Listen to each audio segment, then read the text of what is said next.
Hi,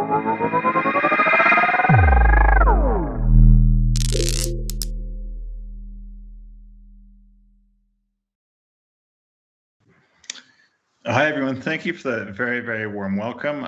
Charles, good to converse again. How are you doing today? Great to see you again, Jeff. Doing quite good. It's starting to get a little colder in warm, sunny Colorado.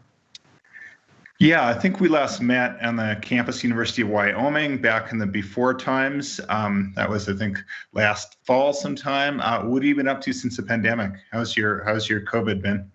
Well, I live on a farm, and the best part of that is that you just don't experience lockdown. You have all this land, you have crops, you have horses and donkeys and other things, and Wyoming has actually stayed open. So the area of Colorado I live in Wyoming is kind of not really taking COVID too seriously. And so the restaurants are normal, and all the areas are pretty normal. And so it hasn't affected me too much. I stopped traveling. I used to travel 250 days a year. And so I've been in 52 countries in the last 5 years, and suddenly I don't travel anywhere. I just drive places and things like that. So it's been great for the family, and a nice welcome break from the hectic living on a plane, living in a hotel room lifestyle that I got used to. Very nice. I promise we'll jump into crypto in a second, but before this interview, I was talking to some crypto journalist pals saying I was going to interview what I should ask about, and everyone said falcons. Apparently you're into Mongolian falcons. Is this true? And if so, what is the deal? So Mongolia is one of the few countries in the world where they actually train birds of prey to hunt.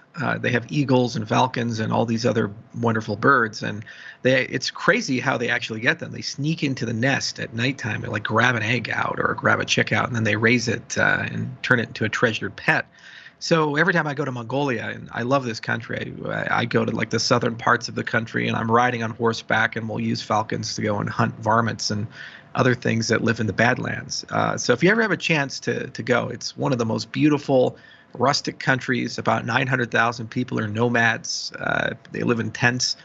But then they have this hyper-urbanized capital, Ulaanbaatar, and it's very modern. So it's a tale of two worlds, and it's a throwback from a different era, and it's just really fun to go visit that. Does anyone use Bitcoin in Mongolia?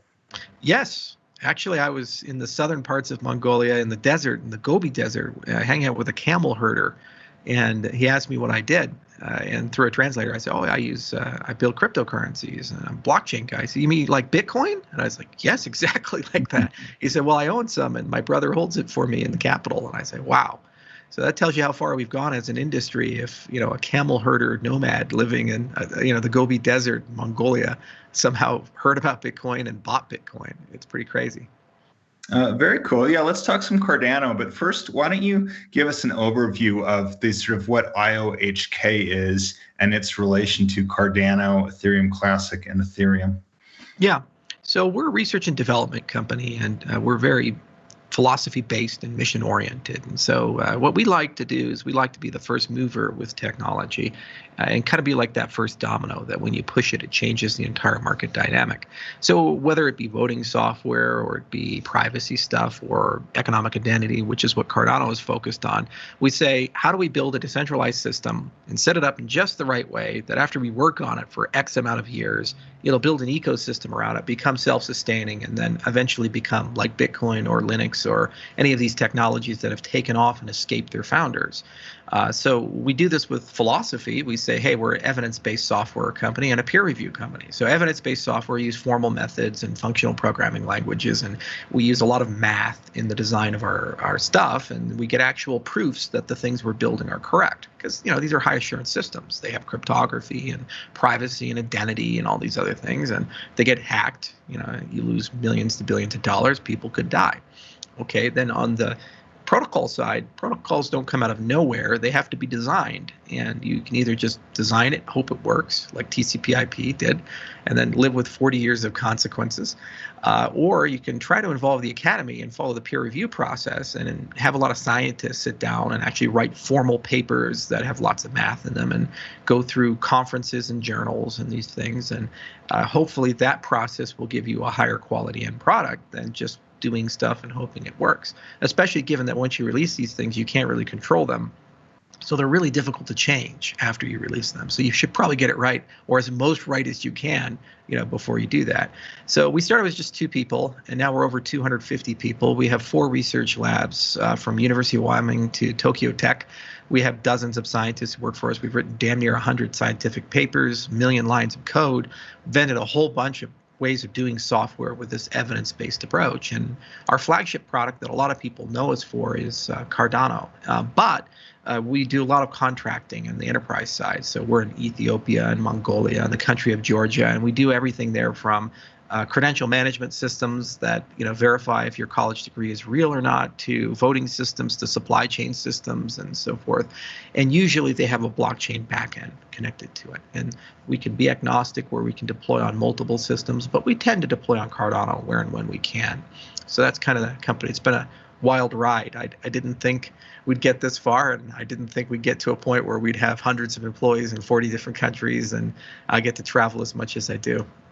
Very cool. And how exactly you guys funded, though? Is it comparable to like the Ethereum Foundation or the Tezos Foundation? Do you sort of have a an endowment or a treasury, and presumably? Well, my company. But My company's 100% revenue driven. So we make money from stuff we do, and then we grow based on that money we make. And actually, we explore many different forms of funding. And so, for example, cryptocurrencies are central banks. They print money for a living.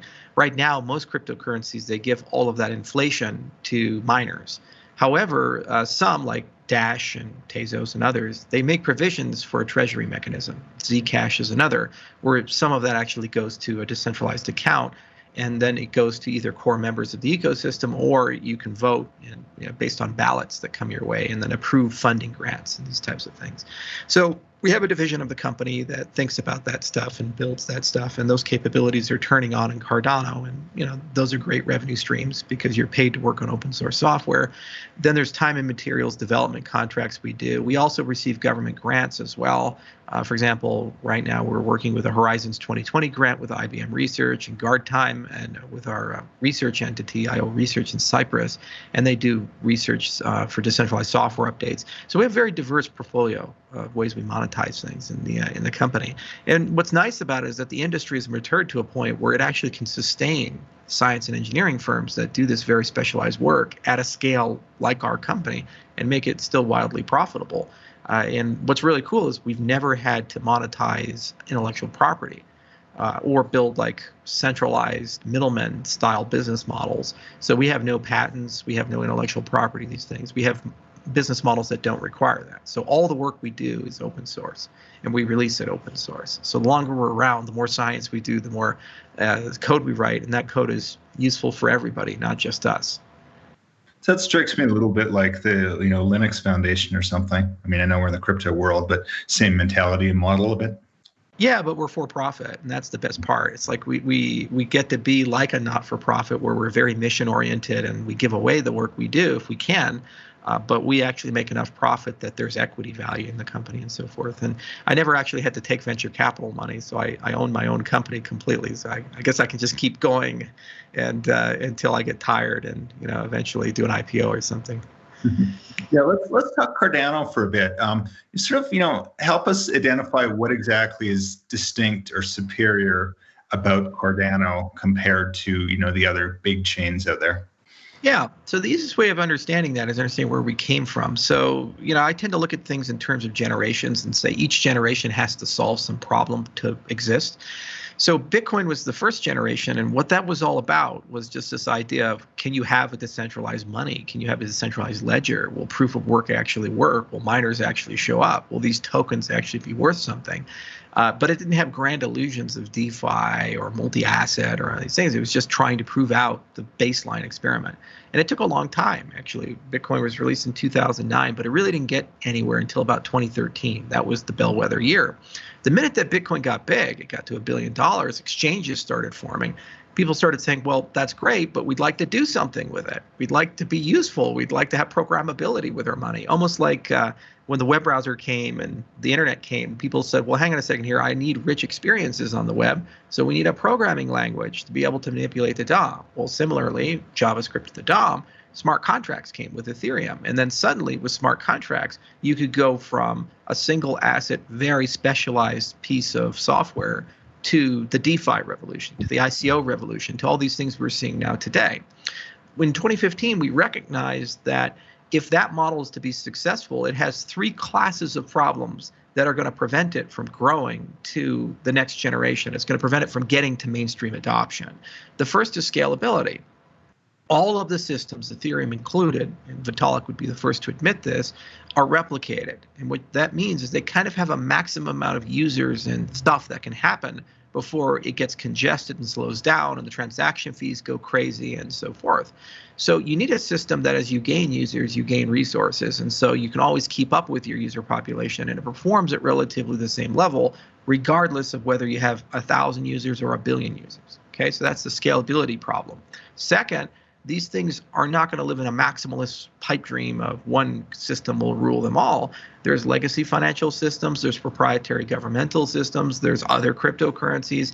And so we live in a world of interoperability. So you need the capacity to be able to talk to other systems and move assets, users, identity, metadata between the systems. And we kind of see this forming with oracles and sidechain protocols and all this stuff, but it's still very fragmented, like the early days of Wi-Fi and Bluetooth and this type of stuff. Okay, and then finally, you have this big sustainability issue. And this is the single biggest issue governments, Fortune 500 companies come to me and talk about, which is the who pays and who decides. When Microsoft goes and sells Azure or Windows, I, as a consumer of that, know who's responsible for it. I know that Microsoft builds Windows. I know that Microsoft maintains Azure. So if there's a problem, I know who I can sue, who I can yell at, who can make a deal with, okay? When you have a big decentralized ecosystem, that's a little problematic because suddenly you have no one who's accountable. And it's not clear how do you change the system. We have all these problems that are coming, like quantum computers in 10 years or 20 years. So, okay, how do we make the ledger quantum resistant? Well, there's like 30 different ways of doing that. They all carry trade-offs. Who gets to decide that? And how do we get enough consent to actually make this radical change of the system to do that? That's just one example, but there's hundreds of them. So what we found in practice is that you get to a certain scale, even Bitcoin suffered from this, controversy comes behind some way forward, big blocks, little blocks, and it splits.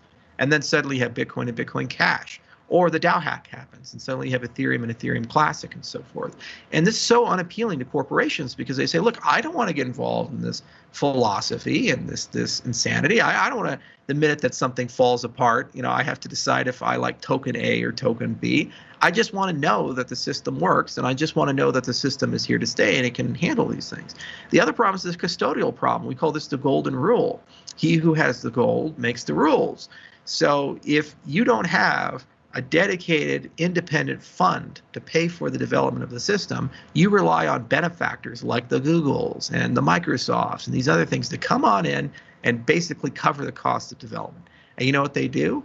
They start manipulating the evolution of the system to benefit their own particular products. For example, you look at web standards. Google is trying to sneak in a lot of stuff that helps them with advertising.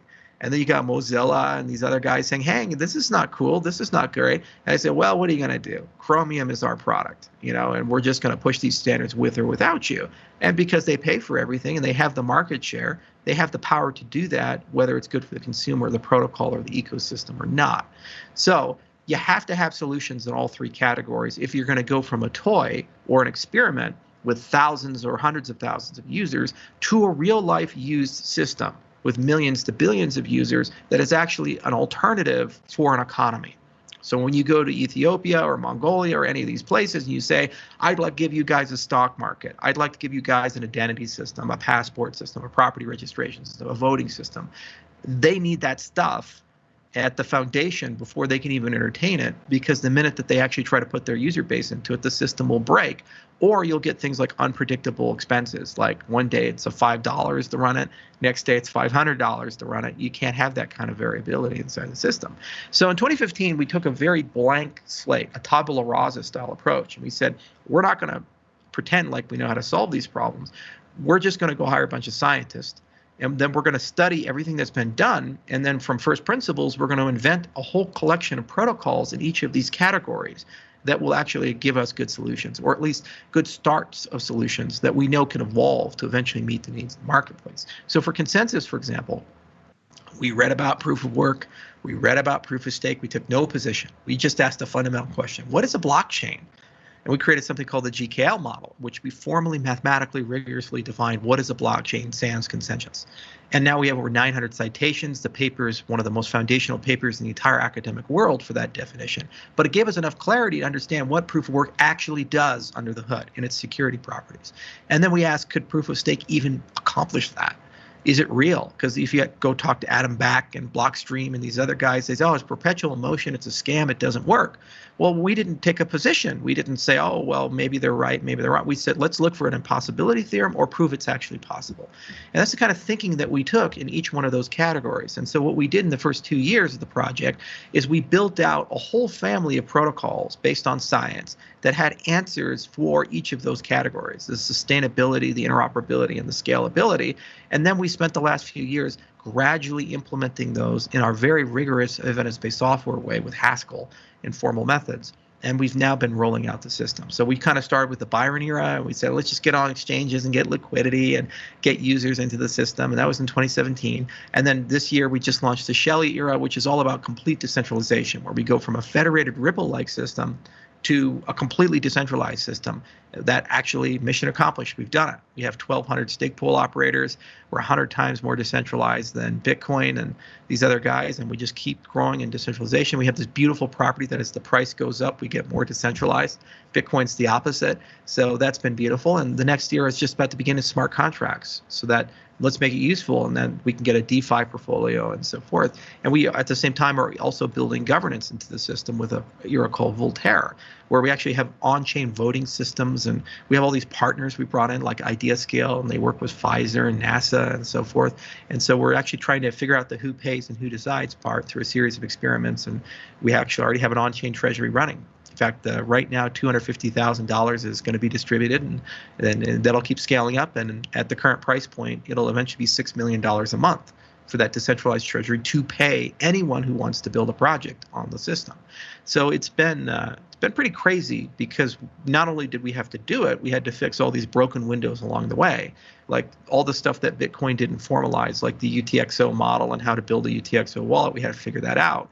Then we had to ask a lot of foundational questions, like what does the network stack need to look like? It turned out that was a lot harder to answer than we thought. We had to design new consensus protocols, and we had to do all the rigor stuff. Like we had to go to academic conferences like Crypto and CCS and Eurocrypt, and actually get yelled at by really smart cryptographers, and asking very, very serious questions, and we had to do all that. And then we had to be a real cryptocurrency, so we had to get on exchanges and have Binance yell at us and all these other guys yell at us, and we'll write good stuff for you, and figure all that out. And then of course it has to actually be run by the community, so we then had to teach the community how to run this protocol. So we had an incentivized testnet for 6 months, and we went from nothing to 1,200 stake pool operators, and we had to roll them over to actually run the system and so forth.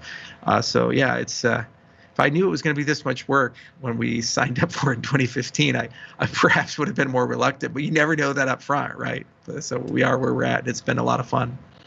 Wow, that's a lot to say, Charles. I'd like to make sure I understand. It sounds like Cardano and your foundation is trying to have the best of both worlds, have decentralization, but also, before you put any of these protocols out there, tweak it and tune it and test it, so that when mistakes or so on happen, doesn't happen in the wild, those are anticipated.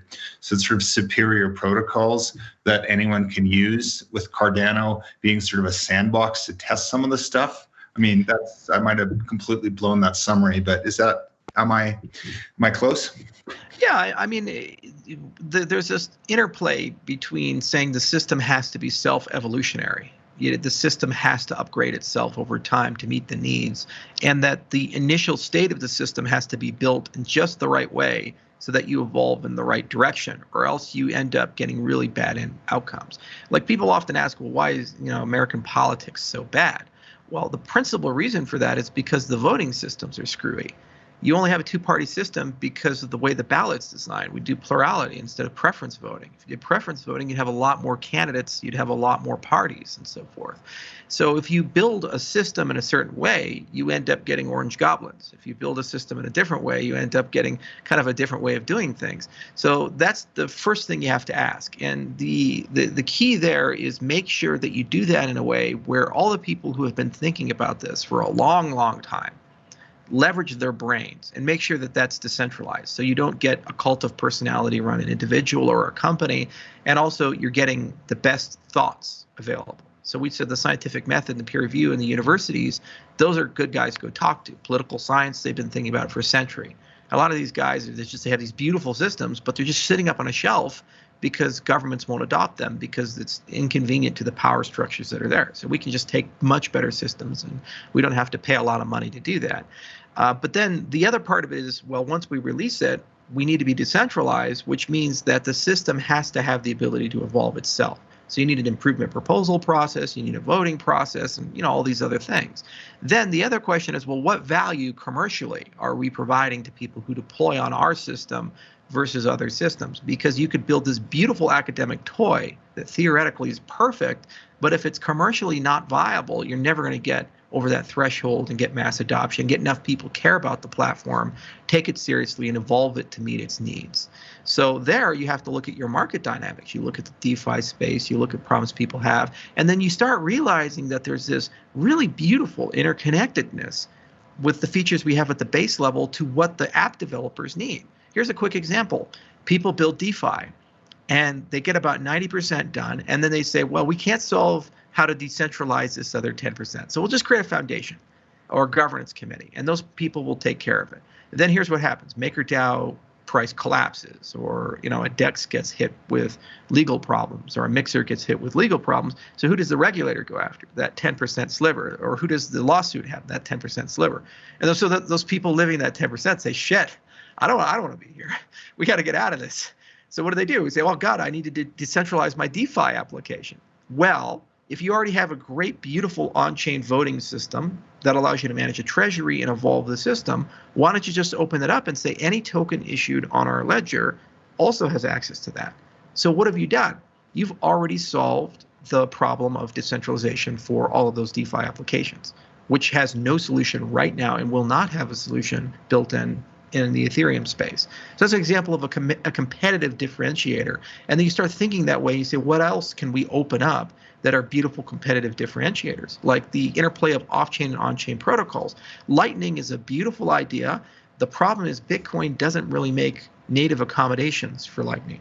Lightning came after Bitcoin.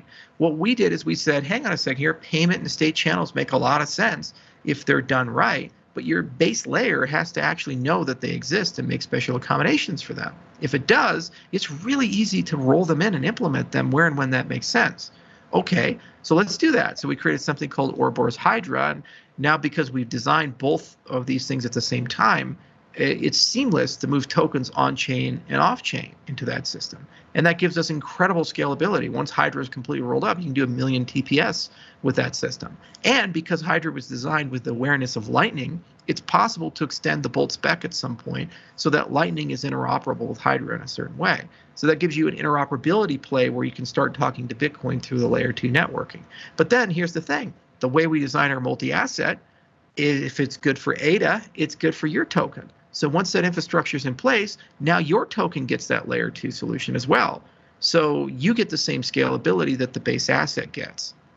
The same for the identity system, the same for all these other things. And I think that's the advantage you get when you really think things through, is you realize that everything is interconnected. And if you do it right the first time, you actually can offer a much stronger suite of tooling to the commercialization of the platform. And if I'm deploying something on that, I can get all that value built in. And then what I can do is just focus on my business model as an app developer. I can say, hey, I'm just going to solve the problem for my customers. I don't want to go and be a governance wizard or a scalability wizard. If I'm doing Uber, that's not my thing. I'm just trying to, connect a driver to a person who needs a ride. Charles, it makes a lot of sense theoretically. It's hard to disagree with that. But I'm curious, at a practical level, are you actually in talks with like Bitcoin Core or the Ethereum Foundation? Just given the kind of rivalries and jealousies between the different chain, I wonder, you might build the perfect solution, but people for various reasons might refuse to have anything to do with it. So, who are you talking to? And is anyone going to take this up? Yeah. Well, there's kind of two sets of people you have to talk to. So there are the people who build on these platforms, so the developers. And those people, they don't want to live in a world where they have vendor lock-in. It's kind of silly to say, okay, I've written my web application and now I live on Amazon and I can't leave Amazon because I'm now in the Amazon ecosystem. No, you look at it on cost. You say, hang on a second here, it's 20 times more expensive to run this on Amazon than it is on Azure. What the fuck am I doing on web services? I need to leave and move over. So a lot of developers, they don't want to get locked in, and they are moving from a single chain to a multi-chain mindset. We're seeing applications start flowing from one system to the other, especially stable coins. We've really seen a big push there. So it's quite easy to have those conversations. And we've already talked to people like SingularityNet and others, and they've said, hey, we want to move over from Ethereum to Cardano because it just makes sense. And we're building specialized commercial tooling. Like, for example, we have one thing called an ERC20 converter, where if you have an ERC20 token, it's going to help you convert that token to deploy on Cardano in a very friction-free way. And we'll be demoing that very soon, and it'll be turned on before the end of the year. Okay, so that's one dimension of conversations, and those are all about quality and cost and software lifecycle and ease of maintenance and operating cost and also customer acquisition and rah. Okay, there's a lot of stuff there. And actually, problem with Ethereum is it launched with this world computer idea, which said you need everything to run on Ethereum. And then developers said, hang on a second here, actually only a small sliver of my application is going to run on Ethereum. And then I'm going to have a lot off-chain on a node application or a centralized server. So given that we knew that, we built into our smart contract model an off-chain model as well. So we made it a lot easier to actually be able to connect your off-chain code to the on-chain code, whereas Ethereum kind of had to backfill that with Web3 and all this other stuff. Okay, so that's one set of conversations, and that's an adoption conversation. Now, the other one is the standards conversation. What is the Ethereum Foundation doing? What is Tezos doing? What is Algorand doing? All these people. And can we as an ecosystem start agreeing on standards amongst our products?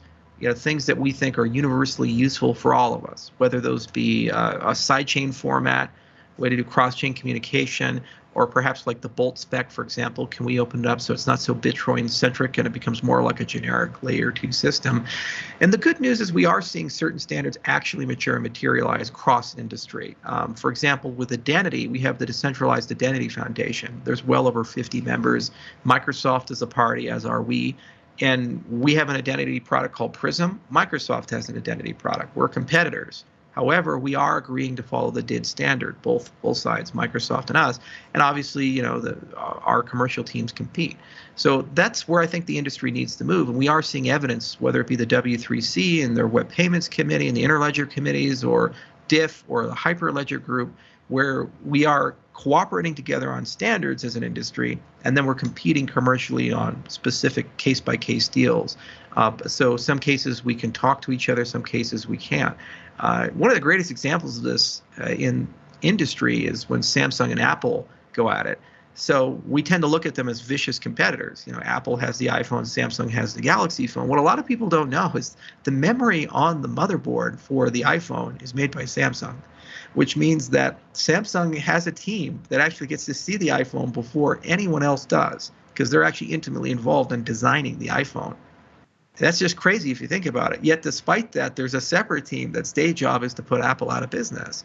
And there's even patent infringement lawsuits that are happening. So within the same company, Apple is suing the company and viciously competing. And then some teams are actually working with Apple and loving it. It's the same relationship with Apple and Microsoft. When Microsoft launched the Xbox 360, shortly beforehand, they needed a development environment. It turned out that the only devices you could buy that you could develop Xbox games on were actually Apple computers with the old PowerPC architecture. So the largest single order at that point of Macs was made by Microsoft, and they had a whole team in Redmond that were using Apple computers, despite the fact that these two companies are going out and hate each other. So I think the industry needs to look more like that. And we're of course trying to push it. Yeah, there's ego, and there's bad actors here and there, but their communities hold them to professionalism. It only hurts the ecosystem if you decide to be insular and closed and maximalist and so forth. And if you choose to do that, eventually leadership will be replaced because the ecosystem will start falling behind. Yeah, I like that a lot. Obviously, with the smartphone wars, basically you're saying you might be rivals, but you need each other, so you got to work it out. We only have a minute left. I want to get this earlier, but real quickly, in 60 seconds, tell us about 51% attacks. I know you've been working on that with Ethereum Classic. Is this going to be solved, or is this still a big problem? It's a problem for all proof-of-work cryptocurrencies, because the problem is that the only way in the proof-of-work model to fully resolve a 51% attack is get the price so high that it's economically untenable to do it. If you can't do that, you have to borrow security from an external source. That could be a checkpoint, it can be another cryptocurrency, it can be a federated network.